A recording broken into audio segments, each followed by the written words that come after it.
Shalom. Puji Tuhan. Gimana kabarnya Bapak Ibu saudara sekalian ada di rumah? Saya berdoa dan saya berharap kita semua dalam keadaan baik, sehat, terpelihara sempurna oleh kasih setia Tuhan yang besar. Hari ini kita kembali beribadah bersama CKI OFC. Dan mari hari ini siapkan hatimu, siapkan hidupmu. Kita mau menyanyi, kita mau memuliakan Tuhan, dan juga sebentar kita akan mendengarkan firman Tuhan. Hari ini saya mau ajak Bapak Ibu saudara sekalian di rumah menyanyikan sebuah pujian dari Raja Daud yang ditulis dalam Mazmur 26. Dan banyak orang tidak mau nyanyikan pujian ini. Nah, kenapa? Nanti saya akan jelaskan di khotbah pada hari ini juga. Tapi mari hari ini saudara yang di rumah, saya mau ajak Anda nyanyi bersama dengan segenap hati memuliakan Tuhan lewat pujian ini. Haleluya, haleluya. Mari yang siap memuliakan Tuhan, tepuk tangan bagi Tuhan Yesus. Berikan kemuliaan lebih meriah lagi yang ada di rumah.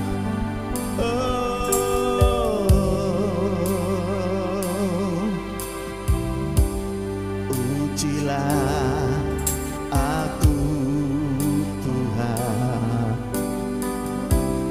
cobalah aku Tuhan, selidiki hatiku dan batinku, mataku tertuju padamu.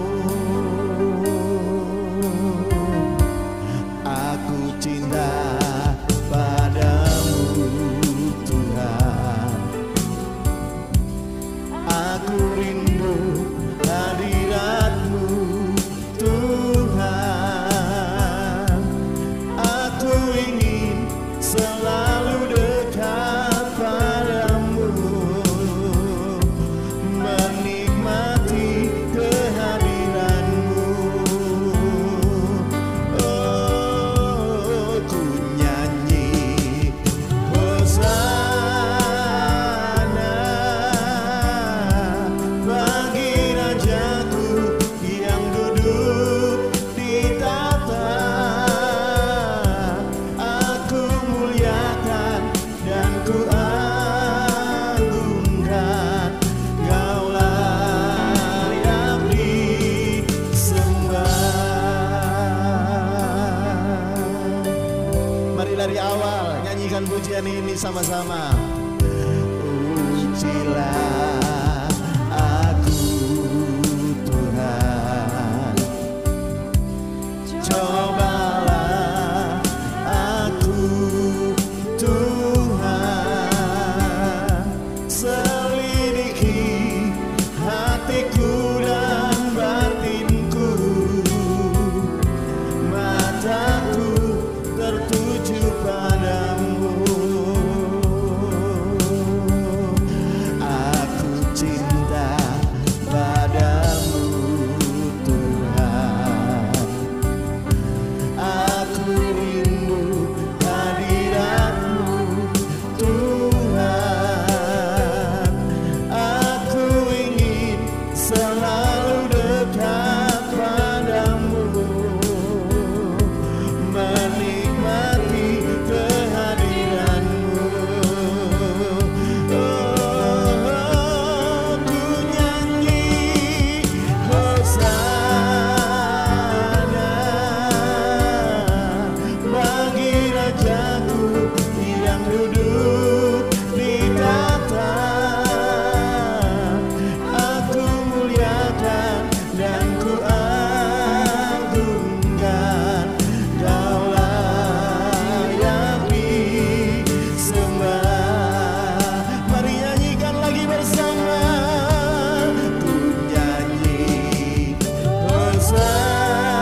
angkat suara sembah Tuhan.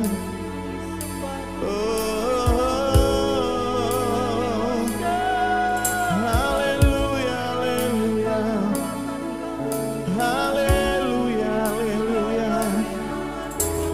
Mari perdengarkan penyembahanmu bagi Tuhan.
Haleluya, haleluya, haleluya.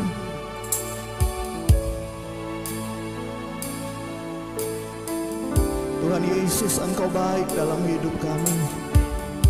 Apapun yang sedang terjadi dalam hidup kami mau tetap berkata dan selalu berkata, Tuhan itu baik dalam hidup kami. Mari yang percaya Tuhan baik, berikan tepuk tangan kemuliaan bagi Tuhan Yesus yang ada di rumah. Mari lebih meriah lagi. Haleluya, haleluya, haleluya.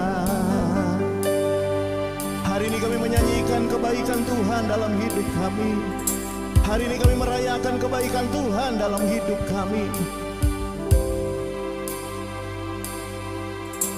Ya Yesus baik, ya Yesus baik, ya Yesus baik, Dia baik buat saya.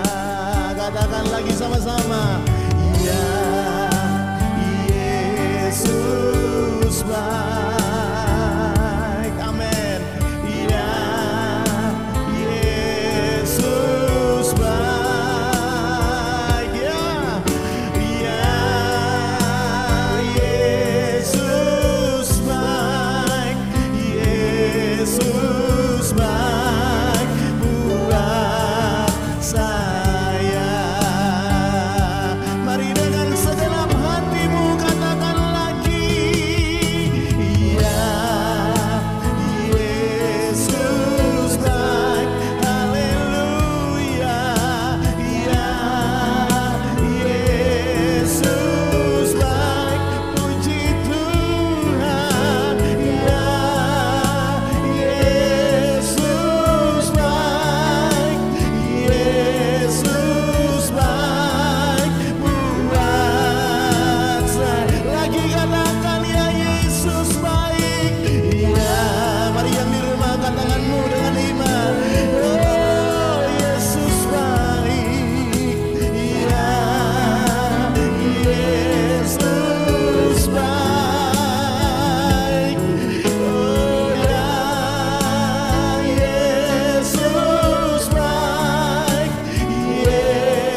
baik.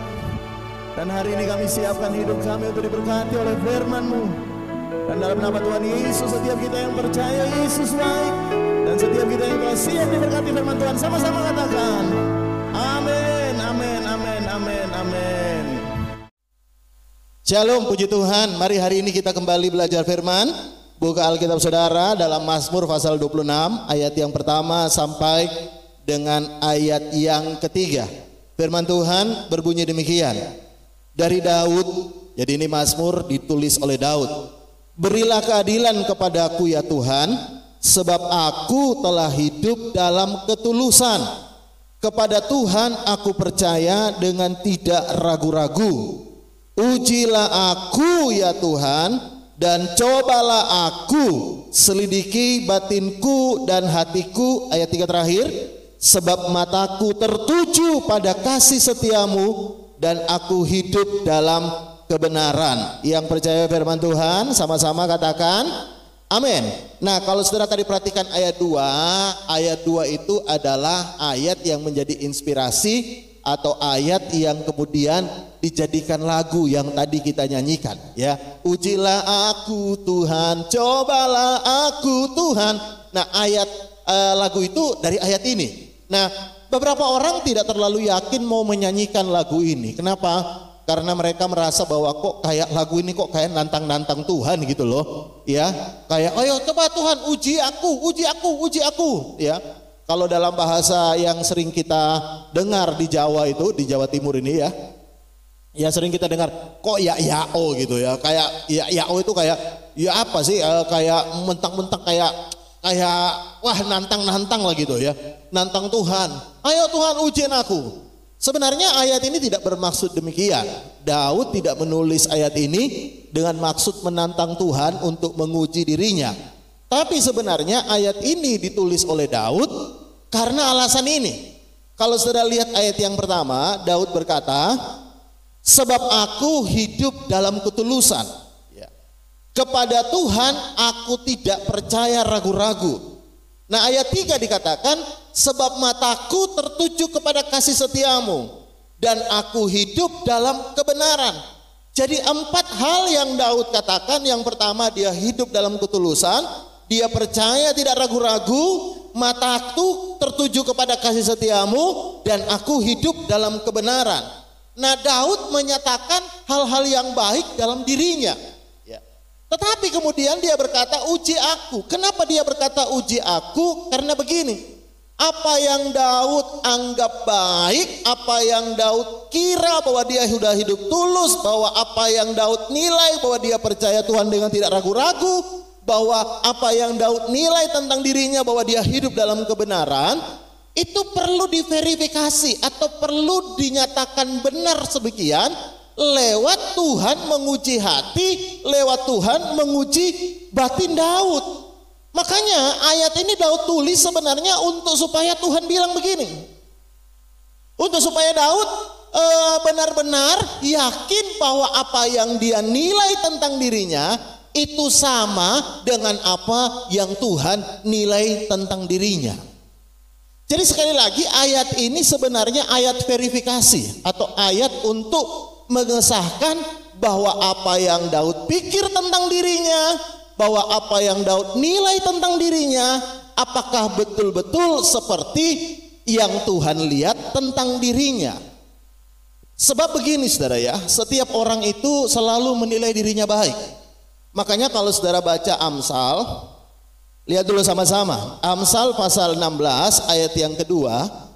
Amsal 16 ayat kedua, firman Tuhan berkata begini, segala jalan orang adalah bersih menurut siapa?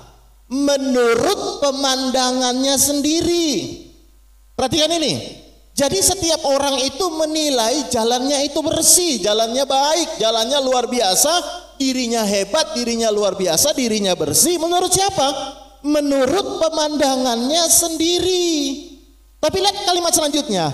Tetapi Tuhanlah yang menguji hati. Kenapa Tuhan perlu menguji hati? Karena kita ini terlalu sering menilai diri kita baik, menilai diri kita hebat, menilai diri kita luar biasa, Tetapi apakah benar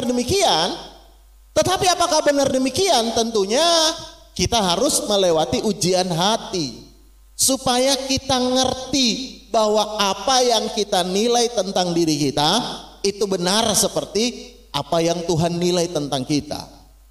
Kenapa saudara? Karena begini saudara ya, kita ini paling gampang menilai orang ya. Kita paling gampang menghakimi orang. Kita ini paling tahu, paling hebat dalam menilai orang. Sementara kita ini tidak hebat dalam menilai diri kita sendiri. Makanya di mana-mana kalau saudara perhatikan, selalu banyak orang menghakimi orang lain.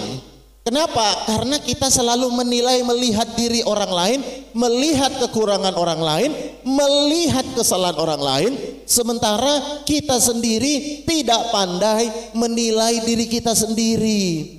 Makanya Alkitab berkata tadi, ya, kita ini menganggap diri kita bersih selalu. Tetapi untuk apakah benar demikian, perlu Tuhan memverifikasinya lewat ujian hati, menyelidiki batin, ya.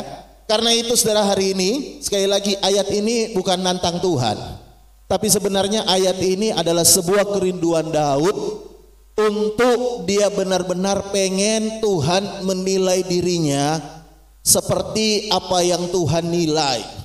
Bukan dia menilai dirinya seperti apa yang dia nilai, tapi Tuhan yang menilai dirinya sendiri. Mungkin Anda berkata dan menatap saya, kalau saya memang Pak, saya memang baik Pak, ya. Kalau mungkin Anda menatap saya dan berkata, oh kalau itu sih Daud Pak, ya. Ya terang aja dia perlu gitu. Tapi kalau saya mungkin tidak Pak. Nah, saya mau tunjukkan satu ayat supaya kita betul-betul mengerti bahwa sebenarnya hati kita ini betul-betul perlu diuji oleh Tuhan. Lihat sama-sama dulu dengan saya Yeremia 17 ayat yang ke-9. Ya. Yeremia 17 ayat 9 dan 10. Firman Tuhan berkata begini. Betapa liciknya hati. Ya. Tuhan berkata hati itu licik. Ya. Lebih licik dari segala sesuatu. Hatinya sudah membatu. Perhatikan kalimat selanjutnya. Siapakah yang dapat mengetahuinya? Ya. Ayat 10. Aku Tuhan yang menyelidiki hati dan menguji batin untuk memberi balasan kepada setiap orang yang setimpal dengan tingkah langkahnya, setimpal dengan hasil perbuatannya. Nah, Yeremia berkata hati itu licik, ya. Pak, itu hatinya orang Pak, kalau hati saya nggak licik. Nah, dengarkan dulu ya. Firman Tuhan berkata hati manusia licik. Tapi kalimat selanjutnya Tuhan bilang begini, ya. Kalau hati sudah mengeras, kalau hati sudah membatu karena licik tadi, perhatikan ini, siapakah yang dapat mengetahuinya? Jadi hati kita sendiri ini kalau sudah mengeras, sudah membatu, kalau hati kita licik, Alkitab berkata bahkan kita sendiri tidak tahu. Kita nggak tahu. Bahkan ada banyak orang tanpa dia tahu bahwa sebenarnya dia hidup dalam kepahitan, tapi dia berkata saya nggak kepahitan. Ada banyak orang hidup dalam kekhawatiran, tapi dia berkata saya nggak khawatir. Ada banyak orang hidup dalam ketakutan, tapi dia berkata saya nggak takut. Kenapa? Karena kita ini sebenarnya sedang gampang sekali ditipu oleh hati kita sendiri. Ya. Kita bahkan tidak ngerti akan hati kita sendiri. Makanya di ayat 10 kemudian Tuhan berkata, bagaimana cara mengetahuinya? Alkitab berkata, Tuhan yang menyelidiki hati, Tuhan yang menguji batin. Supaya apa? Supaya kita ngerti kondisi hati kita. Kita ngerti situasi hati kita. Ada banyak orang berkata, Pak, saya sudah ampuni. Tapi sebenarnya engkau belum mengampuni. Tapi saya sudah benar-benar ampuni Pak. Tapi saya mau beritahu, Anda belum mengampuni atau tidak, itu perlu diverifikasi oleh Tuhan lewat ujian hati. Karena ada banyak orang sebenarnya berkata saya sudah ampuni, tapi sebenarnya hatinya penuh kebencian, hatinya penuh dendam. Ada lukas yang begitu mendalam, tapi kemudian mencoba ditutupi dan berkata saya sudah ampuni. Ada orang berkata, oh Pak, saya nggak khawatir. Pada sebenarnya engkau hidup dalam kekhawatiran. Tapi engkau tidak tahu bahwa sebenarnya engkau hidup dalam kekhawatiran, dalam ketakutan. Kenapa? Karena hatimu itu menipu engkau sendiri. Makanya tidak berlebihan Daud tadi berkata, aku ini minta Tuhan uji hatiku, supaya apa yang aku rasa, apa yang aku nilai tentang diriku, itu sama seperti dengan apa yang Tuhan nilai. Kalaupun apa yang aku nilai berbeda dengan penilaian Tuhan, lewat ujian hati itu saya jadi tahu bahwa saya tidak serohani, tidak sehebat, tidak seluar biasa apa yang Daud nilai tentang dirinya, tentang apa yang kita nilai tentang diri kita. Saya bisa dengar kata amin. Karena itu penting sekali. Hari ini saya mau beritahu kepada saudara, kita perlu selalu menghadapkan hati kita kepada Tuhan, supaya Tuhan menguji hati kita. Nah, kalau saudara tahu, Petrus juga demikian. Dia pernah menilai dirinya hebat. Suatu hari Yesus berkata kepada murid-muridnya sebelum dia akan disalibkan. Yesus berkata, hari ini semua engkau akan tergoncang imannya. Lalu Petrus berdiri dan berkata, Tuhan, sekalipun mereka semua tergoncang imannya, aku tidak akan pernah tergoncang. Bahkan aku akan mati bersama-sama dengan engkau. Itu kata Petrus. Tetapi ketika Tuhan mengizinkan, dia harus melewati, ditanya orang. Kenapa murid-murid yang lain gak ditanya? Ya. Seperti Petrus ditanya, apakah engkau ini adalah murid Yesus? Sampai akhirnya dia menyangkal Yesus 3 kali. Saudara tahu kenapa? Tujuannya apa? Tujuannya supaya Petrus itu tidak menilai dirinya seperti apa yang dia pikir, tapi dia mulai menyadari bahwa dirinya tidak sehebat apa yang dia pikir tentang dirinya. Ya. Makanya kalau saudara juga baca dalam Alkitab, kalau saudara lihat sama-sama, lihat dalam 1 Korintus pasal yang ke-10, ya, di ayat yang ke-12, firman Tuhan berkata begini, sebab itu siapa yang menyangka bahwa ia teguh berdiri, hati-hati supaya ia jatuh. Kenapa Tuhan berkata siapa yang menyangka? Karena kita ini kadang-kadang terlalu banyak GR, nyangka, ya, menduga diri kita hebat, ya, diri kita luar biasa. Makanya Tuhan berkata, justru ketika engkau menyangka dirimu hebat, menyangka dirimu kuat, menyangka dirimu luar biasa, hati-hati, jangan sampai engkau jangan jatuh. Mungkin Anda menatap saya dan berkata, Pak, saya nggak pernah tuh merasa diri saya hebat, saya nggak pernah merasa diri saya kuat, saya nggak pernah menyangka diri saya itu teguh berdiri. Saya mau beritahu, itulah kita ini sedang ditipu oleh hati kita sendiri. Tanpa sadar ketika kita mulai menghakimi orang, mencacati orang, lihat selalu kesalahan orang, itu sama dengan Anda berpikir bahwa Anda itu adalah orang yang hebat, Anda itu orang yang kuat, Anda orang-orang yang luar biasa. Ya. Saya mau beritahu, Tuhan tidak pernah menyuruh Anda menghakimi orang, tapi Tuhan menyuruh Anda mendoakan orang. Saya bisa dengar kata amin. Tuhan tidak pernah menyuruh Anda mencacatin orang, menghakimi orang, tapi Tuhan menyuruh kita supaya berdoa untuk mereka, supaya mereka bisa kembali ke jalan Tuhan. Karena itu yang pertama adalah begini, ya, kita perlu menyadari bahwa hati kita ini menipu kita. Kita perlu verifikasi dari Tuhan lewat ujian hati, lewat Tuhan menyelidiki batin kita. Lalu yang kedua, Anda mungkin berkata begini, ya, Pak, bukankah Tuhan itu sudah tahu hati kita? Lalu buat apa Tuhan menguji hati kita? Sebenarnya ujian hati itu bukan untuk supaya Tuhan tahu, ya. Kalau saudara baca dalam Alkitab, lihat di dalam Alkitab, lihat Lukas pasal 5 ayat 22. Lukas 5 ayat 22, firman Tuhan berkata begini. Akan tetapi Yesus mengetahui pikiran mereka. Perhatikan ini. Yesus tahu pikiran mereka. Lalu berkata kepada mereka. Mereka ini siapa? Mereka adalah ahli Taurat dan orang Farisi, ya. Perhatikan ini, apa yang Yesus katakan? Apakah yang kamu pikirkan dalam hatimu? Perhatikan ini, Yesus sudah tahu apa yang dalam hati orang Farisi dan ahli Taurat. Tapi kemudian Yesus nanya. Kenapa Yesus nanya sesuatu yang dia sudah tahu? sebenarnya simple, supaya dia pengen kita itu tahu kondisi hati kita yang sebenarnya.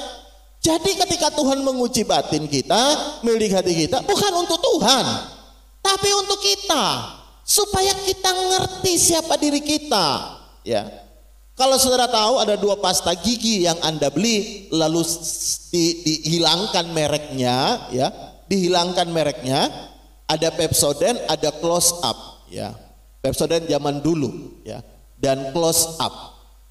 Anda hanya bisa tahu isinya itu ketika Anda pencet, baru keluar aslinya. Yang putih itu Pepsodent, yang hijau itu Close Up.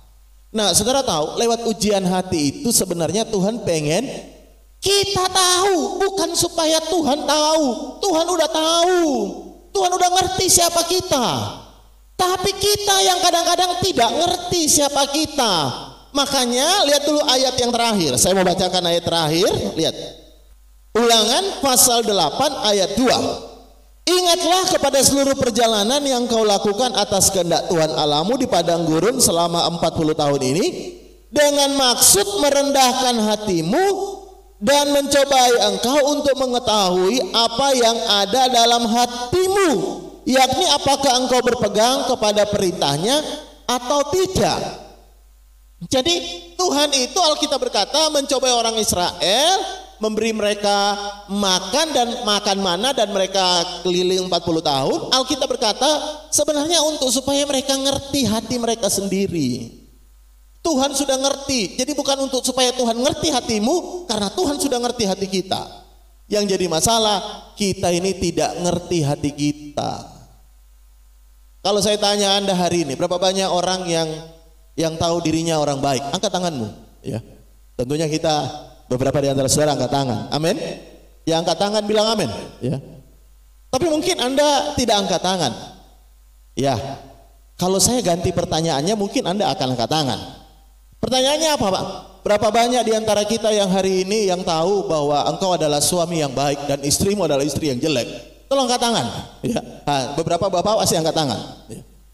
Dan saya mau tanya juga ibu-ibu, berapa banyak ibu-ibu yang tahu dirimu adalah istri yang baik dan suamimu yang jelek? Tolong angkat tangan. Nah, ini baru beberapa istri juga angkat tangan, ya. Berapa banyak yang tahu bahwa engkau adalah jemaat yang baik dan pendetamu yang jelek? Just kidding, ya. Saya tahu semua orang luar biasa, amin. Tapi yang saya mau beritahu begini, ya, kita ini kadang-kadang selalu menilai diri kita baik. Makanya lewat ujian hati Tuhan mau tunjukkan siapa kita. Tujuannya apa? Untuk menjatuhkan kita, mempermalukan kita? Bukan. Tujuannya adalah supaya kita ngerti bahwa kita ini ada banyak hal yang perlu diubahkan dari hidup kita. Saudara tahu, ada begitu banyak orang hari ini berjuang untuk mengubah orang lain, tapi sama sekali tidak berjuang untuk mengubah dirinya sendiri. Ada banyak istri berjuang untuk mengubah suaminya, tapi dia tidak pernah berjuang untuk mengubah dirinya sendiri. Ada banyak suami marah, berjuang untuk mengubah istrinya, marah-marah ngomel untuk mengubah istrinya, tapi dia sendiri tidak pernah marah terhadap dirinya sendiri dan tidak pernah ngomel-ngomel untuk dirinya sendiri, dan berjuang untuk dirinya bisa berubah jadi suami yang baik. Karena itu hari ini, lewat firman Tuhan hari ini, jangan takut nyanyi lagu Ujilah Aku Tuhan. Kenapa?